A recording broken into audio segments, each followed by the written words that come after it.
Do I look at you or the camera? That's where I want my eyes to be anyways, mate. Hi, kia ora. I'm Kerry Knox. I'm the owner of KnoxFit Gym.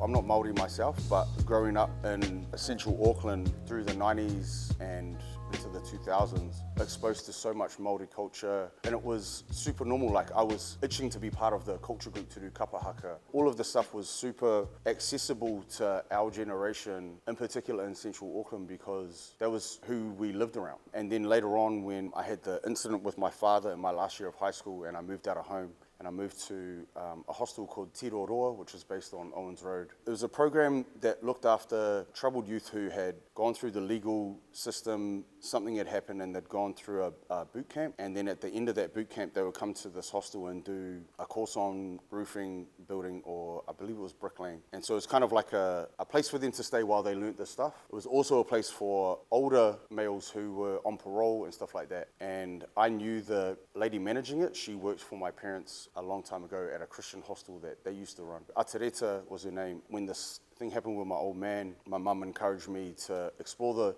option of potentially moving to this hostel, which seemed like a great idea because it's like, oh cool, moving out. Kind of seems like you're going on a school camp, you know? Obviously very different once you actually spend your first night there. It was horrible to start with. This tiny little room, and I remember looking at the roof on the first night and I was like, damn, why did I do this? This is super uncomfortable. Like, you know, like, it was pretty uncomfortable at home, but this is pretty much way worse. And so for the first month, being pretty much the only Pākehā boy there, I was definitely like target number one. My room got ransacked and stuff taken from it constantly. And so I guess that first month was really hard, but I guess also like a test of my own resolve, pushing through. I made a friend called Vinny, kind of let me in on the secret how easy it was to get into my room. So even just having like one sort of ally in there made it sweet. So I managed to move rooms, move closer to Atereta upstairs. It was like the early stages of learning how to be a man there, because you had to wake up at 6:30 for breakfast. School didn't start till 9. Who the hell was waking up at 6:30 for breakfast, bro?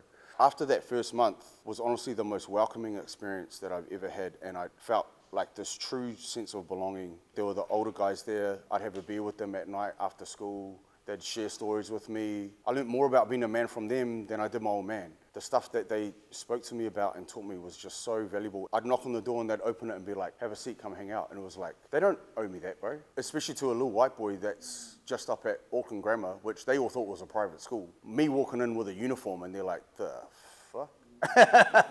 As you would. And so them opening their door to me was very special. But then also, I started making friends with the younger guys. 4 of them ended up playing in my under-19s rugby team at Grammar Carlton. So they played every single Saturday with me. They came to trainings and stuff. One of the old boys even came and trained alongside us. These guys don't owe me anything. They have no reason to welcome me into this. And I'm, in all intents and purposes, a complete outsider, yet they welcome me and they were like, you're our brother. Like, and that, bro, it's powerful, bro. What I experienced there was an understanding of what Whānau was, and an understanding that, like, I can ask you what this thing means, but you can't necessarily tell me what it is in English. You almost got to have a conversation with someone and be around people. And so it's basically like a year-long immersion for me into Māori culture and just all walks of life of different people. Like, yeah, it was just so special, bro. One of my boys, Ben Jackson, still a friend of mine, we still talk regularly. It was a means for me to not have to live with my dad, but it turned into the greatest year of my life up to that stage. Well, it was the sense of belonging, right? And it was that in my own life, my attempts to create a different persona of myself to be more accepted by people that I placed value on, who I wanted people to love me. I felt like who I was wasn't lovable, so I would change who I was in order for those people to love me. And yet at the hostel I was loved. In all fairness, like, even after that period, there was still, like, I wasn't at the hostel anymore and I was still just wanting to be accepted by people. You know, I'm like 18, 19, 20, even right up until opened the gym, I'm still trying to convince people that I'm someone that should be liked, because I just want you to fucking be my mate, bro, or whatever it is. I want to have a safe space where I'm allowed to be myself, and I just never really had it. And so when I opened here, I was like, bro, I can do that for people, bro. I had that because I ran the business out of other gyms, and it was all just like, bro, be whoever the fuck you are, bro. You're welcome here. Like, as long as you're not a dick, you're the man in my book. So when we opened here, it was like, Whānau goes on the wall, because we want to make it clear that's who we are here. We also want you to understand that, like, when you come here, you're accepted. We've got some quirky people here. And it's awesome, bro. People who I probably at high school wouldn't have hung out with, but they're in the space and they're so welcome to be themselves and they're free to be themselves. And I think embracing people despite their quirkiness, but because of, I don't love you despite who you are. I love you because of who you are. And that's just so powerful, bro. The turning point in my life was when I ran my mouth at the wrong dudes in Queen Street. Like, and they were just gracious enough to give me the hiding of a lifetime. I appreciate it, boys. I was a fire sprinkler installer, hated it. Like, I didn't do well at school. Now I kind of know why. ADHD, right? I couldn't focus on anything. When you don't do well at school and you're a boy, they go, you may as well just piss off and go learn a trade. Just never enjoyed any trade work that I did. I started doing building, plumbing, roofing, bricklaying, and then eventually got into fire sprinklers. That was at maybe 19. Hated it. Just zero sense of purpose. I'd work until I got to Friday, we'd go to the pub, and I'd basically drink until Sunday afternoon, from Friday afternoon. And then just Monday would suck, Tuesday would suck. Maybe we'd go pub on Wednesday, start a little early, who knows. But like, that was the escape from the reality of a job that I didn't like, I didn't get much purpose out of, and I actually don't think I was very good at it, if I'm being completely honest. Basically what happened was, because of my relationship with alcohol, I would preload before the work do. This is JK Physio. Shush mate, I'm interviewing. This particular work do was at the comedy store, whatever it is, at top of Queen Street. True to form, I probably had like 15 beers before I got to this work do that also had free beers. And long story short, I got kicked out because I was having it out with the comedian. I answered a phone call during his set. He told me to turn my phone off and I told him to shut up, I was on the phone. So I got kicked out onto Queen Street on my own, already a little bit riled up. And I don't remember any of this, but I woke up in hospital. So I got jumped by a bunch of dudes. I got dropped and I got knocked out on the concrete and I got kicked for about a minute afterwards in the head. This is what led me to my change, is that I had 4 brain bleeds. He just walks through whenever he wants now, eh? Jacob, do you understand how these shoot? Yeah, so I had 4 brain bleeds, like swelling of the brain. I had like broken nose. They cracked my skull by my ear. Both my eyeballs burst, so like not like they blew, but you know, I had like vessels burst in the eyeballs. It happened on a Friday night, and on the Saturday I woke up in hospital and the guy was like, oh, I think you've broken your nose, maybe take a couple Panadol and take Monday off work. They called me on Sunday and they're like, hey, we've just had another look at your scans, you've got 3 brain bleeds. By the time I got back, another one had come through. And so basically that just started my journey of like a 6-month recovery of like an element of me like learning how to walk properly again. I slept like 20 hours a day for probably like 3 months, just popping painkillers and stuff like that. I later saw the neurologist and the neurologist was like, you're the luckiest dude I've ever met. Part of my rehab was to go for regular walks because I couldn't walk in a straight line. My balance was all completely gone. And they basically ended up deciding that I wasn't actually able to go up a ladder for work at all ever again. I went to the neurologist to try and get the go-ahead to drive because they're like, you can't drive for risk of an epileptic fit.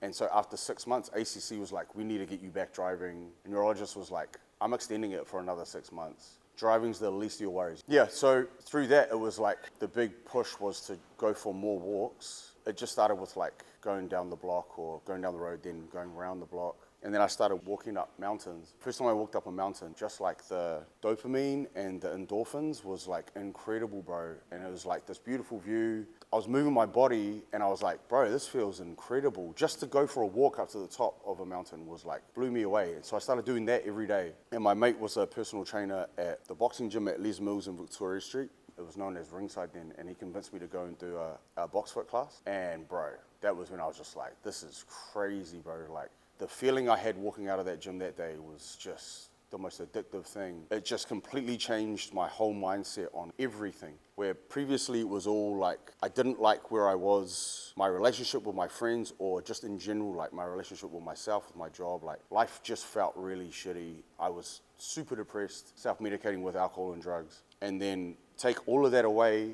and go for a walk up a hill or do a boxing class or some sort of movement. And I was like, bro, this is like a game changer. Like I can see the positivity in situations. It's not so negative. It was extremely addictive. So I just started training every day. I was busing into the gym. I'd do a boxing class, weights, sometimes I go for a swim as well. And it was just the most incredible feeling. I was lucky enough that ACC was looking after me, so I didn't have to go to work. So I was able to like do this training, think about what I was eating, put good food in my body, and bro, just that feeling was just the most addictive thing. And so these trainers at the gym were like super helpful. In particular, one trainer who was a friend of mine passed on like the mindset and the knowledge and stuff like that to me. And so after a period of time, I went back to light duties after 3 months. I didn't really know what was going to happen. I hadn't really started exercising at this stage either. Like I'd kind of started walking and stuff, but I was just going to work and like passing things up to ladders to people. All I knew was that like this was the only job that I'd known for so long. I knew that there was a chance I wasn't going to do it, but I didn't know what else I was going to do.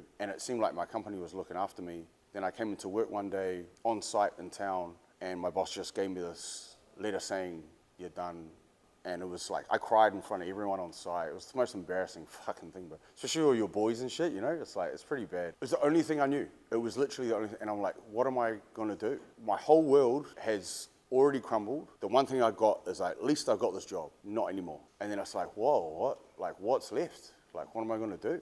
And so I think for me, the exercise came at like the perfect time. It came at a time when I really needed to feel some positivity. And it didn't, even for months and months afterwards, offer me any clearer path to what I was gonna do. But it made me feel better about waking up every day. That alone is a pretty incredible gift to get. I knew I wanted to make a change, but it's such a hard thing to be able to do. And so I know of people who make career changes. Bro, this dude made it a career change. I take my hat off to anybody that can do that. Shari did the same. Shari was an engineer. She's chasing the CrossFit dream. Like, that's a hard decision to make. The comfortability of that little nest egg that you've got. I know if I'm there from 8 a.m. till 4 p.m., I'm gonna get this much money and I get this much time on the weekend to do whatever I want. At least I know that for sure. And for me, I just didn't have the confidence to make that sort of change. My self-worth was so low that I didn't think I would be able to be successful in anything. I thought the path to success elsewhere was much harder than just staying wherever I was. Being forced into that change was like the greatest thing that could have ever happened, bro. I guess there came a point where ACC was like, up to G. You know? And I looked at getting into music. I'm like super passionate about music, so I was looking for pathways into that, and it was looking like audio engineering or something along those lines. I have a mate who's in a successful band, so I was like trying to talk to them about what might be the path to go down. And it looked like work experience, working with like stage setup crew was the way to go. I'll keep that story short. Horrible experience. It was like 20-hour days, back-to-back days, and they were getting through that with non-pharmaceutical means, let's just say. I applied for a job at Les Mills doing maintenance there, because I was like, oh, I can work at the place that I train at, and I can offer, like, with my experience, potentially that's kind of a little bit of the best of both worlds type thing.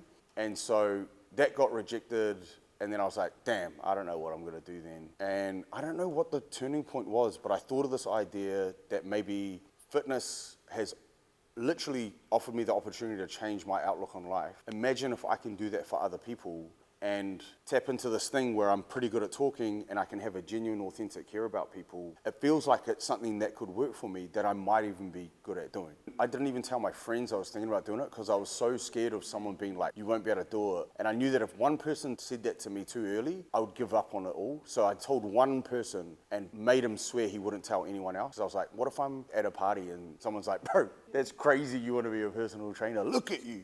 Yeah, so I hid it for long enough. When I did tell my mates, they were obviously sweet, but it was that fear of someone being like, actually, you probably shouldn't do that. You should think of something else, mate. Our training has adapted and evolved over time, but what it's always been is a test of your resolve and your ability to push through adversity. And so the MANA WOD was always set up for that. There's certain levels you can pick, but it's literally about how do we test the thing that doesn't ever really get tested, and that's your ability to do stuff that you didn't think you could do before. The training camp is all about, here's this awesome milestone at the end. It's not going to be easy, but at the end of it, we're not saying your journey finishes at 5 weeks. We've now encouraged you to set this routine up for yourself that we hope you will carry on the Monday after we do the milestone event, not 3 weeks later when we do the next challenge or whatever it is. We like to utilize these opportunities as a way for us to educate our members and offer them space to understand more about not only Māori language, but other indigenous cultures. And the MANA WOD is one of those ways that we like to do that. It's a way that we can share the depth of different meaning of Māori language, in particular, obviously the MANA WOD, but things like Whānau, where you can't very simply translate that into an English word. And I think we can offer that over that period of time, is like understanding what your mana is, what mana is, what it is to you, what it is to us, how important that can be to yourself, the mana that you want to bring into the gym when you come, when your alarm goes off, what's your mana going to be like? When you're into the last 5 minutes of the workout, are you willing to step back and just glide through, or are you willing to dig deep and show what you're made of? So this is one that isn't actually very widely known, but at the end of,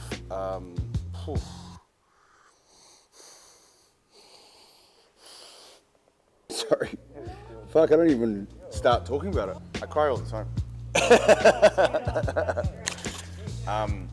Before John Kerwin, bro, no men were allowed to say that they were not happy, bro. Yeah. Okay, anyway, I'm good. So I guess the toughest one that we faced was actually 2022. There's obviously been hard years. COVID actually wasn't too bad for us. We've got such an awesome community here. We just emptied our gym of all our equipment. We supported our whānau as best we could, and they did the same for us. So we were good. It was end of 2021 when things actually opened up again that things got quite hard. And so 2022 was quite a struggle. We'd also moved up north at that stage, so we were living in Snells Beach and trying to juggle the gym with my new family. My daughter was born the day before the first lockdown. So she was still quite young, so she was like a year, 2 years old. Trying to juggle with being a good father and husband and provider and leader of the whānau and wearing the different hats that have to be worn in order to keep the gym going was, in all fairness, like too much for me. I didn't know how to ask for help and I didn't know who to ask. And so 2022, we kind of struggled through. We'd fallen behind on rent here for ages. And so we were just increasing our debt. And then I got this incredible opportunity with a business called Healthy Hospo. They're all about helping people in hospitality, how they can help them live healthier, happier lives. So they're all about like holistic type stuff. It's super, super cool. She asked me if I would go with her around the country and give workshops on how people in hospitality can better look after their routines, get their movement and nutrition and stuff done. So awesome opportunity. We were really struggling at that stage, and this was a really nice little cash injection. And so I was like, bro, man, we can do all this stuff with it. And so I kind of pinned all of my hopes on this money and what it was going to be able to do for the business and for my family and like for the community and stuff like that. By the time I'd finished it and we got paid, I couldn't keep any of the money. All the money just went immediately just to covering bills. And it was like, I'd been holding out to like do these things with my family, buy the gym something, and it turned out that like all I was doing was just getting us a little less negative. It absolutely broke me, bro. And so, the hardest thing for me was like, as a provider for my family and for the people here, that I wasn't able to do that. And it happened on a particular night. I was obviously, I wasn't sleeping. I kind of got grumpy at the kids. I yelled at the kids. And I was like, bro, what am I even doing here, bro? Like, what's the point? And so I decided that I was going to cash in my life insurance.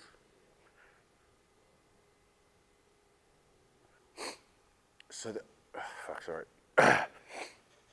so that I could pay off the gym debt and let a couple of people here run it for me, and that I could finally give my family some money. And I still remember that night, and it was the weirdest feeling. Like, I was obviously upset. It's not like I wanted to do it, but I felt this huge sense of relief that I'd actually finally be able to give my family some money, and that the gym would be okay. Fortunately, there's a stand down period when you increase your life insurance policy.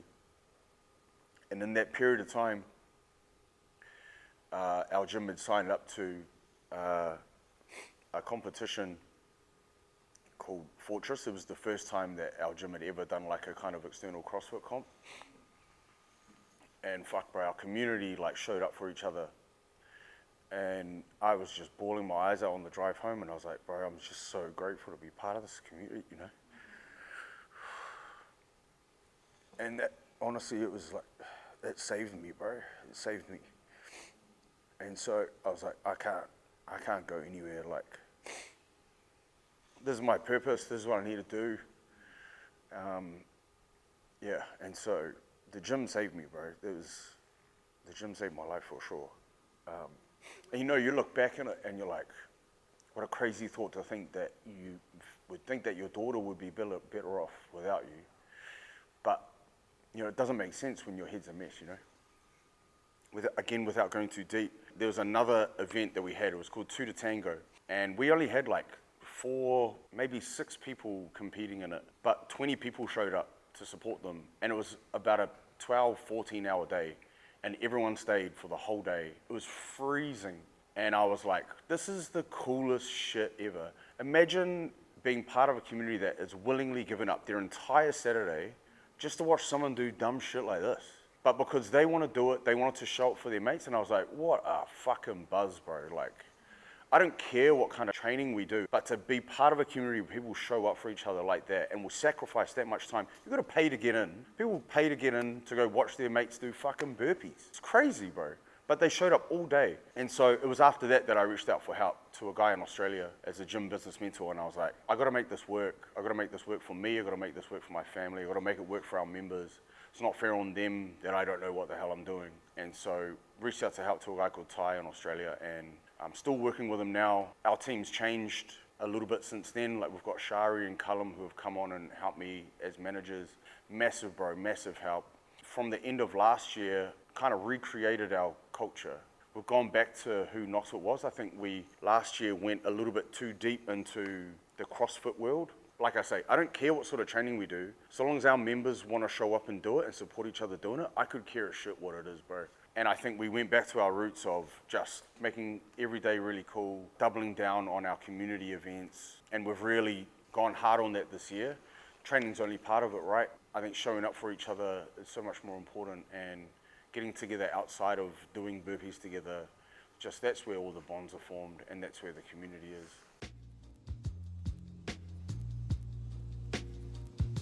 The only reason I've stayed open for this long, there's so many other things that I get out of this, right? When you see someone get their first clean, or when you see someone show up for their first 5-day week, or when you know that they've finally made that change in their life that they can show up every day at 6 a.m. or those little wins are like super massive, bro.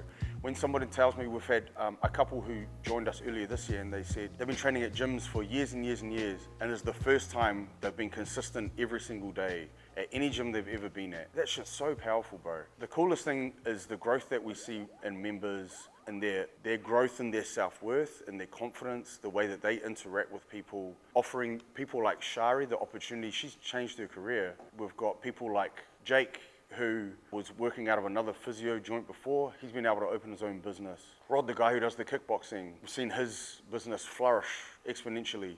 Cullum was doing sports massages out of his house. He's now running them here. He's become a coach. He's become a manager. So it's like the growth of the community as a whole is great, but to see an individual's growth and progression, not just in movements on the floor, but in who they are and who they're becoming as a person, that is the most powerful shit that I've had the privilege of being a part of.